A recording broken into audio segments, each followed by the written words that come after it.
राजेंद्र कुमार जी, आप लगभग 1 साल से यहाँ पे इलाज करा रहे हैं, है ना? हाँ जी। तो अब आप अपनी भाषा में अपने तरीके से सारा कुछ आप बताएं कि पहले आपकी क्या कंडीशन थी, अब आप कैसे हैं और साल भर आपने क्या क्या किया। देखो मैं जब सबसे पहले आया था ना, तो ना तो मुझसे बैठा जाता था ना खड़ा हुआ जाता था। मुझको पकड़ के बिना सहारे के मार नहीं सकता था, चल नहीं सकता। फिर मैंने आखिर जब ट्रीटमेंट लिया तो मेरा कुछ इम्प्रूव हुई बॉडी में। मैं चलने भी लग गया 5 7 10 दिन पीछे यहाँ की दवाइयों से। फिर भी मेरे बाएं लेफ्ट हैंड में दर्द रहता था, लेकिन यहाँ की दवाइयों से मैं आप कंप्लीट 100% सही। आप कुछ बताना चाहेंगे? सर जब पैरालाइज तो कंधों पे थे पापा। कंधों पे आए थे, बिल्कुल। कंधों पे दो ही मूवमेंट, मतलब अरे बड़े भैया और मैं दोनों कंधों पे ही लाए थे। तो यहाँ लाके इनको बैठाने की भी, बैठ भी नहीं पाते थे तो लिटा देते थे हम यहाँ पे। लेटरिन के साथ कैसे जाते थे?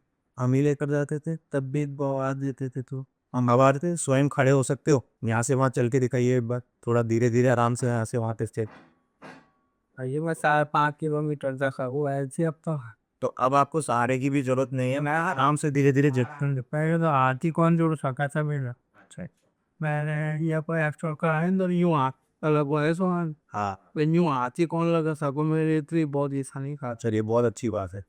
तो मतलब ये आयुर्वेद की और पंचकर्म की जो भी आपकी चिकित्सा साल भर लिया, लेकिन इसने आपको आराम दिया। 100% खाद हो या मेरा तो। आपको ऐसा लगा कोई साइड इफेक्ट या कोई परेशानी या कोई दिक्कत? मैंने के बाद तो बहुत ज़्यादा इम्प्रूवमेंट था। फिर साइड इफेक्ट तो क्या है सर, आयुर्वेदिक इलाज है, देसी इलाज है, सबसे बड़े इलाज तो यही है। इसका साइड इफेक्ट तो होता ही नहीं है बॉडी पे। चलिए, बहुत अच्छी बात है। आपको अगर लाभ मिला तो ऐसी आशा करेंगे कि धीरे धीरे जो बचा बुचा चीज़ है आपकी, वो भी ईश्वर करेगा तो जल्दी ठीक हो जाएगा। तो ये जो पेशेंट हमारे साथ आज हैं, ये एक नोन केस था लेफ्ट साइड हेमीप्लेजिया का, जिसको हम आयुर्वेद की भाषा में पक्षाघात कह सकते हैं।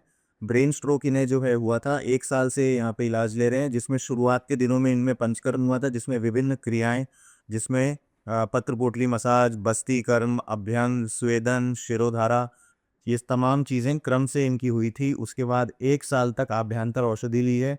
पेशेंट की ज़ुबान में और उनके रिलेटिव के ज़ुबान में अगर हम बात करें तो चलने फिरने में असमर्थ थे, यहाँ तक कि पेशाब और लैट्रिन के लिए भी सहारा लेके जाना पड़ता था। अभी आपने थोड़ी देर पहले जैसे राजेंद्र जी को देखा कि अब ये खुद से बिना सहारे के चल सकते हैं। वॉक इनका करीबन 3 से 4 किलोमीटर का धीरे धीरे ये खुद कर सकते हैं। अच्छी रिकवरी इनमें हुई है। तो हम ऐसे ही जो पेशेंट्स पुरानी बीमारियों से ग्रसित हैं, तो आशा करते हैं कि जैसा लाभ इन्हें मिला है, कोई साइड इफ़ेक्ट नहीं है, तो आयुर्वेद आप लोगों को भी फ़ायदा पहुंचाएगा बिना किसी साइड इफ़ेक्ट के लिए। Thank you.